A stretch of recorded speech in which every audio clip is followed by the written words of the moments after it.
Back-to-back, Pilipinas pinatunayan ang pagiging powerhouse sa beauty pageant, wagi na naman. Back-to-back win for the fourth time.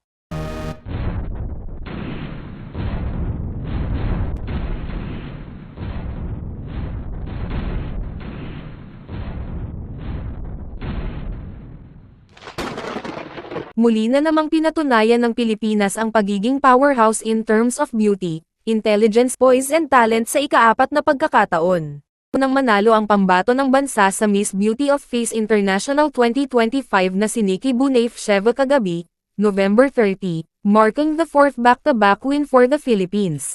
Siya ay kinoronahan ng reigning Miss Face of Beauty International 2024 Isabel Villasano also from Philippines.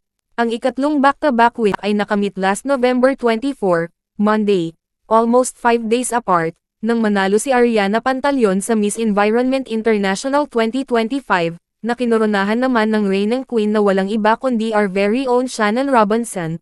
Ang ikalawa ay ang pinakasikat at pinag-usapang back-to-back win ni na si J.O. Piazza at Emma Mary Tiglao, dahil ito ang first and second win ng Pilipinas sa nasabing pageant at magkasunod pa. Kaya makasaysayan talaga at talagang tatatak sa isip ng mga nakapanood, ito ang pinakamaingay na back-to-back win ng taon, at siya ring pinaka-pinag-uusapan.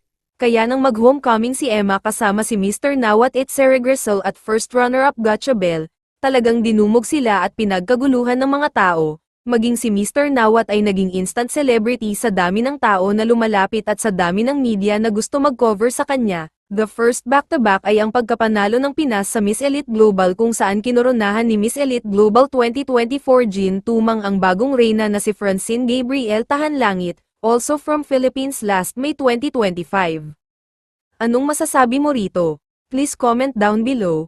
Please like and subscribe. Thank you.